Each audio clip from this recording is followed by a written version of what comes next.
साथियों, मैं चंद्र प्रकाश सैनी आप सभी का मेरे YouTube चैनल पर स्वागत करता हूं। और साथियों, हर बार की तरह एक ही बात कहूंगा कि जिंदगी जो चल रही है उसको चलने दो, बस कुछ नया करने की कोशिश करते रहो। इसी के साथ साथियों, एक छोटी सी कहानी जो आपको बहुत मोटिवेट करेगी। एक बार एक राजा होता है। राजा एक बार घूमते घूमते जंगल में चला जाता है।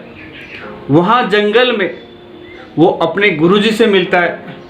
गुरुजी के पास में दो छोटे छोटे बाज होते हैं। राजा को वो बाज बहुत अच्छे लगते हैं और राजा की भावनाओं को उसके गुरुजी समझ जाते हैं कि राजा को क्या चाहिए। तो गुरुजी ने वो कहा कि राजन, ये अगर आपको बाज चाहिए तो आप लेकर जा सकते हो। गुरुजी ने राजा की मन की बात कह दी और राजा ने प्रणाम करके कहा कि गुरुजी, बिल्कुल ये दोनों बाज मुझे बहुत सुंदर लग रहे हैं और मुझे ये बाज चाहिए ताकि मैं इनको पालूं और हमारे राज्य में जब भी कोई जरूरत पड़े तो इनको काम में ले सके। उनके गुरुजी बड़े खुश होते हैं और दोनों बाज देते हैं और कहते हैं कि महाराज, इनका ध्यान रखना। राजन दोनों बाजों को लेकर अपने राज्य में पहुंचता है।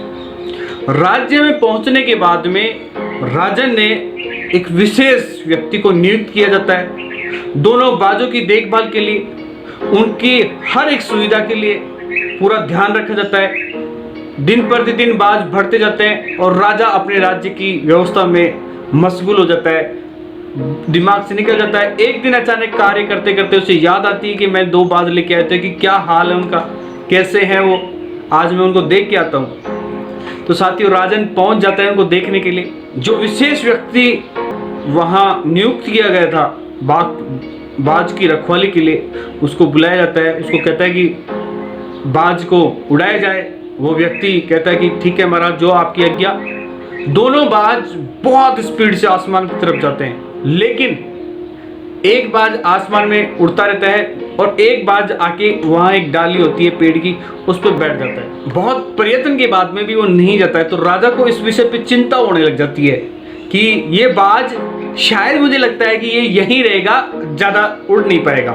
तो इसकी चिंता के लिए राजा ने ऐलान करवा दिया।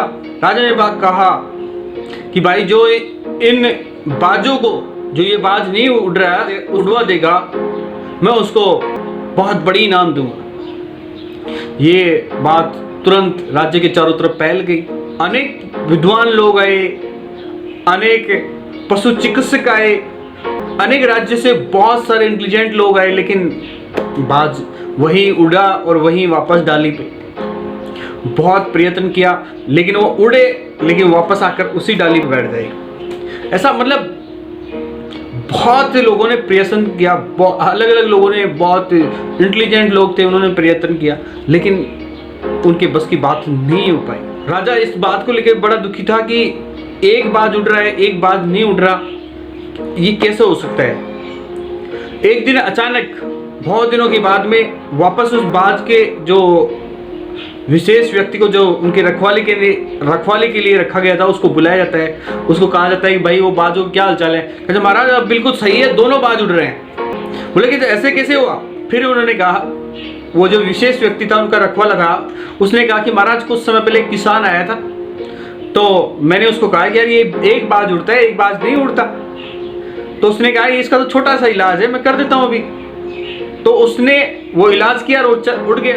वो जो किसान है उसको बुलाया जाए, तो वो किसान को बुलाते हैं। उसको राजा ने बड़ी जोरदार स्वागत के साथ बुलाया और राजा ने पूछा, भाई मेरे, तूने ऐसा क्या किया कि वो बाज उड़ने लग गए।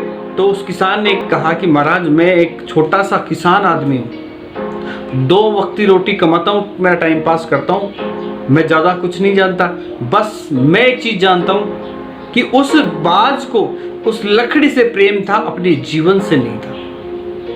वो आगे बढ़ना नहीं चाह रहा था, इसलिए मैंने उस लकड़ी को ही काट दिया।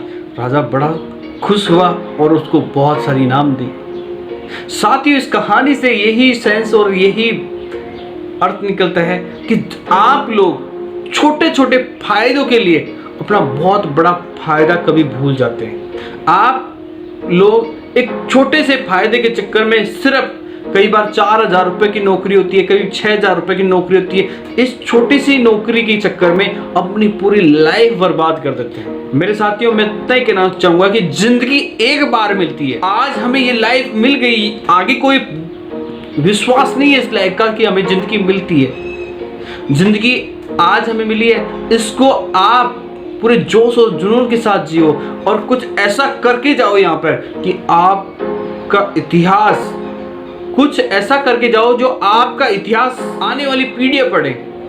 मेरे भाइयों, आप पे हमें पूरा विश्वास है कि आप बेहतर लाइफ में कुछ अच्छा करके जा सकते हो, और ये पूरा विश्वास ही नहीं, पूरा कॉन्फिडेंस भी है मुझ पे आप पर। बस मेरे हिंदुस्तान के युवाओं को जगाने की देर है। मुझे पूरा कॉन्फिडेंस है कि हमारे हिंदुस्तान का जब खून खोलता है ना तो रुकता नहीं है। इसलिए मेरे साथियों, मैं इतना ही कहूंगा कि एक छोटी सी दाल, एक छोटा स्वार्थ, उसको त्याग कर एक नया मिशन पर काम करो। मुझे पूरा कॉन्फिडेंस है कि आप अपनी लाइफ में कुछ बड़ा कर पाएंगे। इसी के साथ जय हिंद, जय भारत। और एक जाते जाते ये भी कहूंगा कि अगर आपने हमारा यूट्यूब चैनल सब्सक्राइबर नहीं किया है तो प्लीज सब्सक्राइबर जरूर करें, ताकि हम और मोटिवेट वीडियो बना सकें। इसी के साथ जय हिंद।